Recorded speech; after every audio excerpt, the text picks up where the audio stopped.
지난달 30일이었습니다. 한국에 도착한 미셸 스틸 주한 미국 대사가 지금 서울 곳곳을 누비고 있습니다. 스틸 대사의 첫 주말은 어땠는지 한번 보실까요?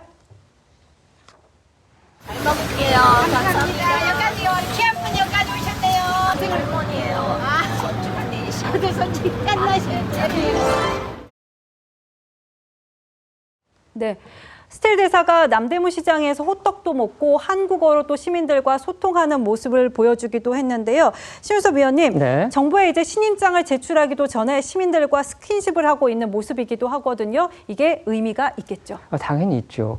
특히 이제 스틸 대사 같은 경우는 이제 이민자 출신입니다. 아주 나이가 들어서 이민을 간 분이기 때문에 뭐 한국말도 아주 능숙하고 거의 뭐 이제 반 한국 사람이다 이렇게 볼 수가 있는데 그럼에도 불구하고 이 스틸 대사의 주한 미국 대사 임명 당시에 국내에서, 그러니까 미국이 아니라 우리 한국 국내에서 논란이 좀 있었죠. 특히 이제 강성 좌파 진영에서는 스틸 대사에 대해서 노골적으로 거부감을 표시를 했고요. 그다음에 지금 여당의 당권 경쟁에 뛰어든 송영길 의원 같은 경우는 이제 미국 현지를 방문해서 그 스틸 대사의 임명에 대해서 상당히 부정적이고 약간 비판적인 얘기를 하면서 다른 사람이 왔으면 더 좋았을 뻔했다 이런 얘기까지 했습니다. 네. 왜 그러냐면 이제 스틸 대사가 과거 미국 하원 의원, 이제 공화당 소속의 하원 의원을 할 때 이 북한 문제라든지 그다음에 대중국 관계나 이런 부분에 대해서 굉장히 강경한 그런 발언을 내놨던 적이 있기 때문에 지금 남북 관계 개선을 추구해야 되고 그다음에 북한 정권에 대해서 상당히 어떤 호의적인 입장을 갖고 있는 국내의 좌파라든지 진보 진영 일각에서는 이 스틸 대사가 한국에 올 경우에 이 남북 관계 개선에 상당히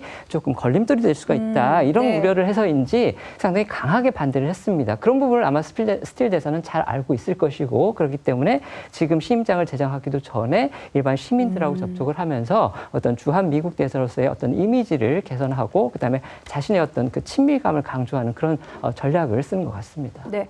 그런데 또 스틸 대사의 일정을 보니까는 남대문 시장에 갔었고 영락교회를 방문했더라고요. 이경민 변호사님, 영락교회를 찾은 이유가 있을까요? 그렇습니다. 스틸 대사가 이제 7월 30일에 부임을 했고 그때도 처음 부임을 하고 난 직후에 영락교회를 찾았었고요. 그리고 이번 주말에도 예배 활동을 하기 위해서 이 영락교회를 가게 된 건데 그 보니까 이제 스틸 대사가 실향민 2세라고 합니다. 그런 이제 사연이 있었고 그래서 이제 그때 당시 스틸 대사의 부모님도 이 영락교회를 다니면서 이제 교인이셨고 그래서 아마 스틸 대사도 그 영향을 받아가지고 계속해서 이제 이렇게 이 영락교회를 찾게 되는 것 같은데 어쨌든 계속해서 예배 활동을 할 거냐라는 질문에도 이제 그렇게 긍정적으로 답을 하는 거 보니까 뭐 스틸 대사 계속해서 이제 영락교회를 다니면서 예배 활동도 계속 이어가게 될 것 같습니다. 네. 지금 앞서서도 지적을 해주셨습니다만은 우리에게 가장 시급한 문제는 쿠팡 문제 아닐까 싶은데 그래서 지금 스틸 대사를 두고 쿠팡 대사다라고까지 표현을 하기도 하더라고요.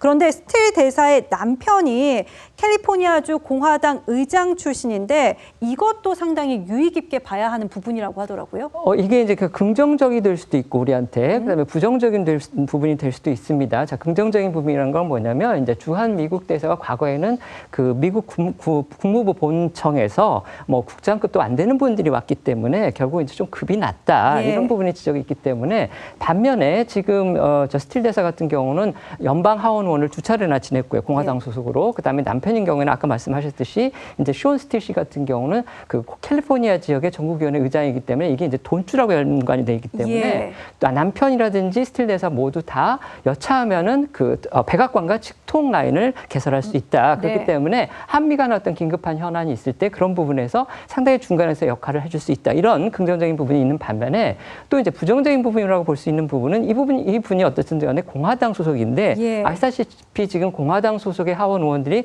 쿠팡 문제에 대해서 굉장히 강경한 입장을 지금 취하고 있고 그다음에 국무부라든지 상무부의 입장도 쿠팡 문제에 관해서 모르겠습니다. 쿠팡의 어떤 강한 로비력이 작용해서인지는 모르겠지만 지금 쿠팡 문제에 대해서는 상당히 강경한 그 통상 관계로 지금 문제를 삼고 있기 때문에 지금 스틸 대사 입장에서는 우리의 교포 출신이긴 하지만 어쨌든 간에 이분은 미국의 이익을 갖다가 가장 먼저 대변을 해야 되는 주한 미국 대사의 입장이기 때문에 또 자신의 소속이 또 공화당이고 그렇기 때문에 과거 아니면 현재의 그 정치적인 동료들의 그 이해관계, 그분들의 주장을 절대로 무시할 수가 없을 것이다. 그래서 그 입장을 갖다가 강하게 대변하고 들어올 경우에 결국 우리 정부하고도 충돌할 수밖에 없고 우리 어떤 여론과도 충돌할 여지가 분명히 있는데 근데 그 부분에서도 역시 저는 긍정적인 부분도 있을 수 있는 게 네. 이분이 들어와서 우리 정부의 입장도 들어보고 그다음에 우리 국민 여론도 들어볼 경우에 아, 현실이 이렇구나. 미국에서 내가 느꼈던 거하고 좀 다르구나. 이 부분을 만약에 느낀다고 할 경우에는 그걸 또 가감 없이 미국 정치권의 핵심부, 그다음에 미국 의회의 핵심부로